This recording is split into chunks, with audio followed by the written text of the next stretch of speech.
The same energy manifests in a million different ways as a stone, a tree, an animal, a human being, or in its subtlest form, the divine. The nature of the universe, as complex as it seems, it is in one single root. Whichever dimension of life, if you go deep enough into it, whether it's physical sciences or inner dimensions, if you go deep enough into it, you will touch the same source. Whether you want to know it as an empirical reality or you want to know it as an experiential dimension, which is the basis of who you are, is a choice that people are making. But the source of all that we know, all that we experience, being the human mechanism,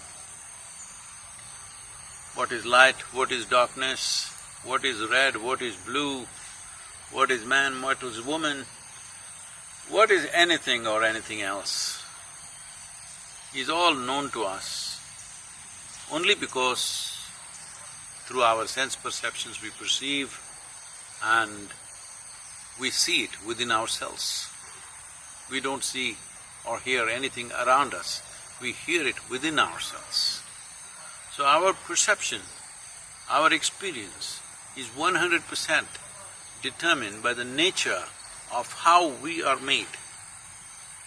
So knowing or approaching the source of everything, the source of creation, through an inner experience is far more significant for human life than empirical understanding of what it could be. This is what yoga is about, this is what spiritual process is about. This is the nature and the fundamental of this culture that we refer to as Bharat or India, because this culture is heavily invested in the inner context of the human being, not in terms of psychological analysis, but the inner context in terms of existential realities as we are. It is not about acquiring knowledge about it, but it's about knowing it by experience. This is very vital. This is where the future well-being of humanity lies. Unfortunately, this phenomenal way of approaching life is getting labeled as a narrow religious belief. This is not a sectarian belief system. This is not a divide between what you believe and what I believe. This is an exploration of the very core of life.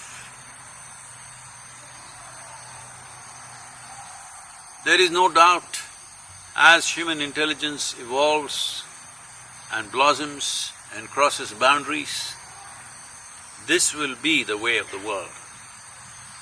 But as a generation of people, will we make that time our time? Will we see it in our time? Or will we spend our lives in silly debates of who is right and who is wrong? This is not about who is right and who is wrong.